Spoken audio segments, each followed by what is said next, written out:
Tiny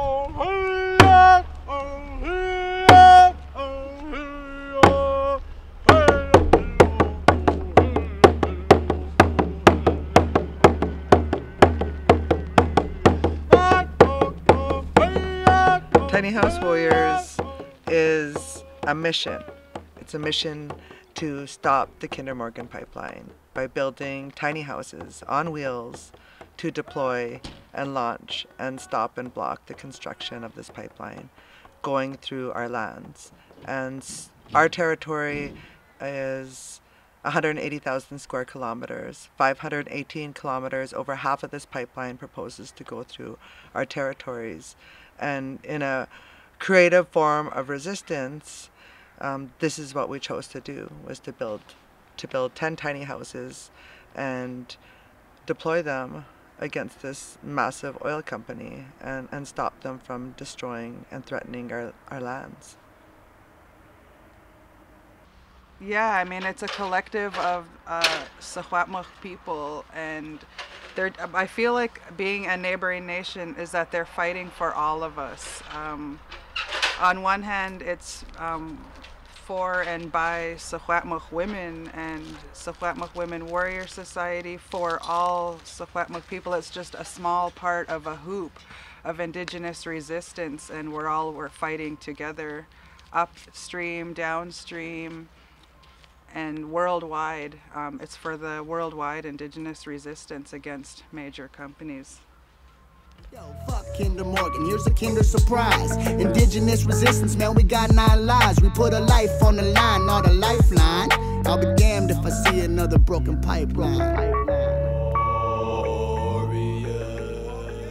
Kinder Morgan is a thief.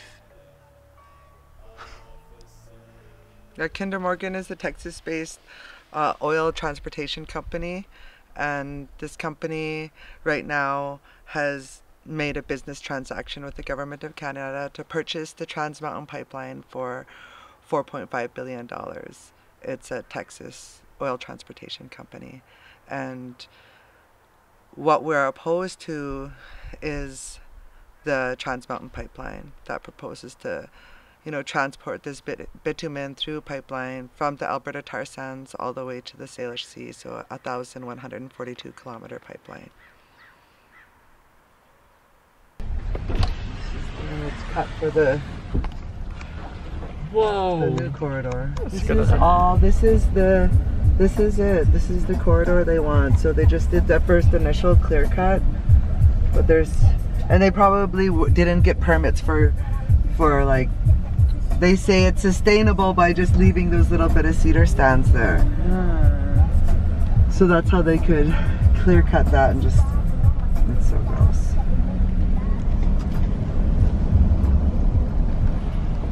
And then this is still the continuation of the cut. Are they gonna split it in half? And then this is the existing one that's in there right now, the old 1953 pipeline. You can see from the plants that the ones that are dead or died, they've got black all over them.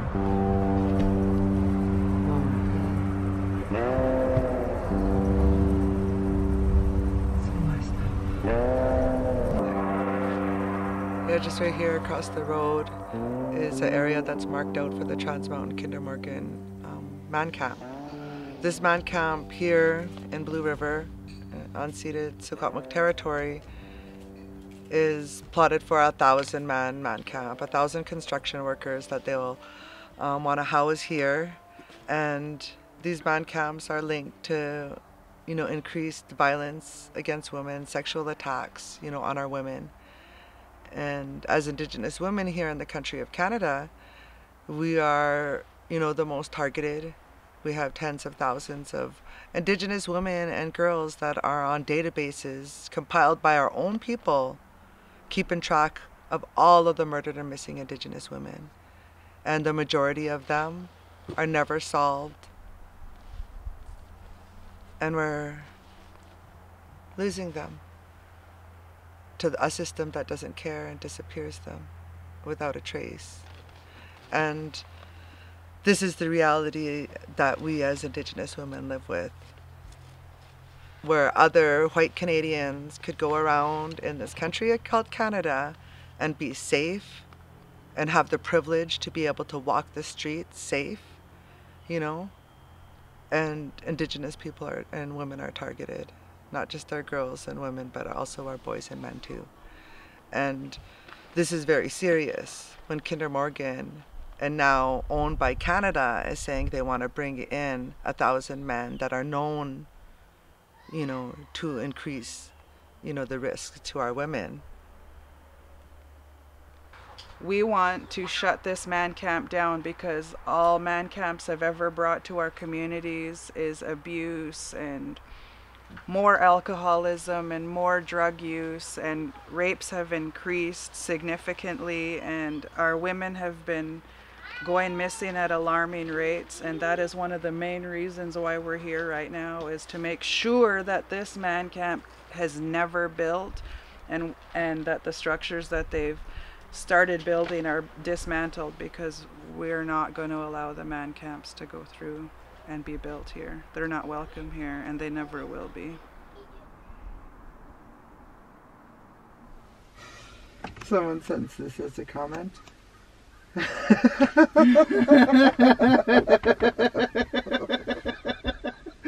a good one. Someone should have made a pound of.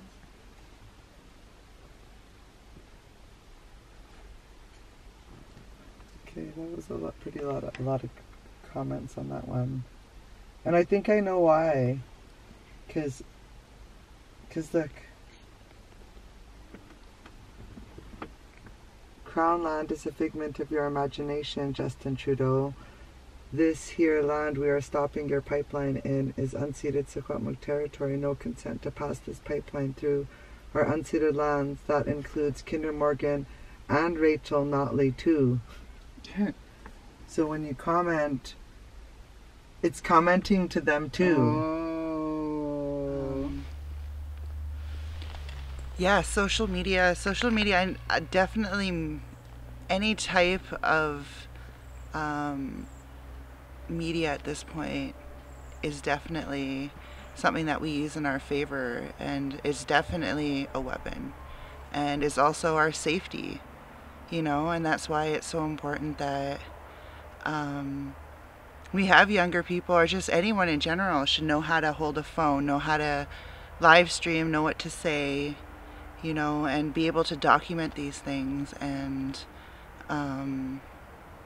because it's safety, we want to make sure we're all safe, and it's such a powerful platform because it not only engages, you know, the outside world, but it engages in smaller communities and rural communities, and you know, places where there's little towns and like little reserves that don't get to see a lot of this besides what they see on TV. They get to see it through social media, and they get to be able to start to understand that, and it's a great way to educate people. It's a great way to engage our young people. Hello everybody, we need you to share this live feed. This is a special live feed. I'm coming here and I'm live with a Mohawk woman. Her name is Pam Hill, and she comes from Six Nations, and she's reaching out for help. We're dealing with tens of thousands of our Indigenous children right now being kidnapped and held captive by Child Family Services, CFS, in the Canadian state. And this is one story, and it touches my heart. And I hope you take the time to listen and share this live feed and see if we can help this beautiful woman that has come to our tiny house warrior village to reach out for help. Hi. Sorry. It's home with my daughter. She was stolen from me in 2010. She went to school and never came home. They made her Crown Ward on December 12, 2012. I'm not a drinker. I'm not a smoker. Don't do drugs. I was living by myself, and they told me I was a good parent. She was a straight A student, well-mannered, behaved child. And I miss her very much. And now they're telling me that she doesn't want to have any communication with me. I went to my band, I went to MLAs, I went to lawyers, and nobody's willing to take part and help in returning her home to me. I tried everything to get her home. You know, sorry. It just hurts. It's been 8 long years since I got to hug her or hold her or anything, talk to her. I'm hoping that this will reach her and she knows how much I miss her.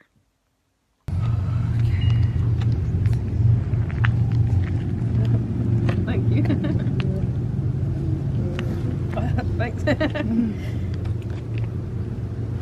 Most of the times I can talk without trying, but sometimes it just hits, you know.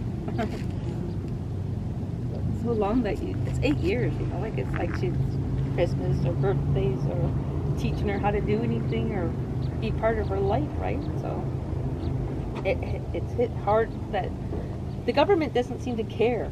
They don't care what the kids grow up to be or what they are doing to each other. You know what I mean? Like the government is just, it's money, right? People are making good money off of our kids being gone, you know?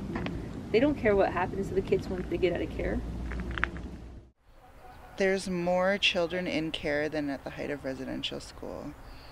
So right now there's more Indigenous children that have been displaced and stolen from their homes and their communities and their culture and put in non-Indigenous homes and are being assimilated the same way that our relatives did when they were put in residential school.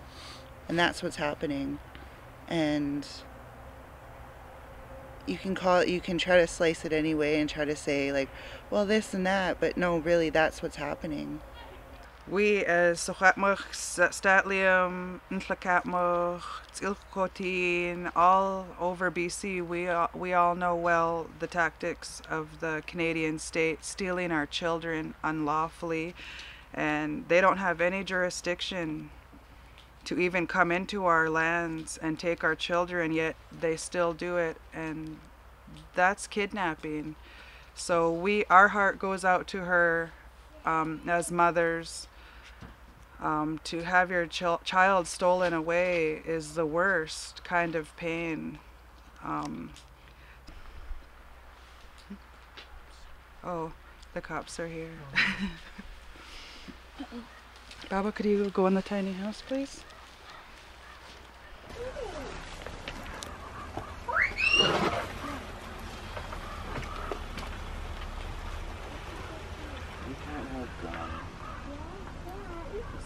We know that they will use brutality against women, children, and elders in order to protect industry. So, and we also know that they are who is used when they come to apprehend our children. So that's how it's all tied together, is that they're like a goon squad that protects the Canadian laws that are fraudulent and man-made and are made to assimilate and destroy our people.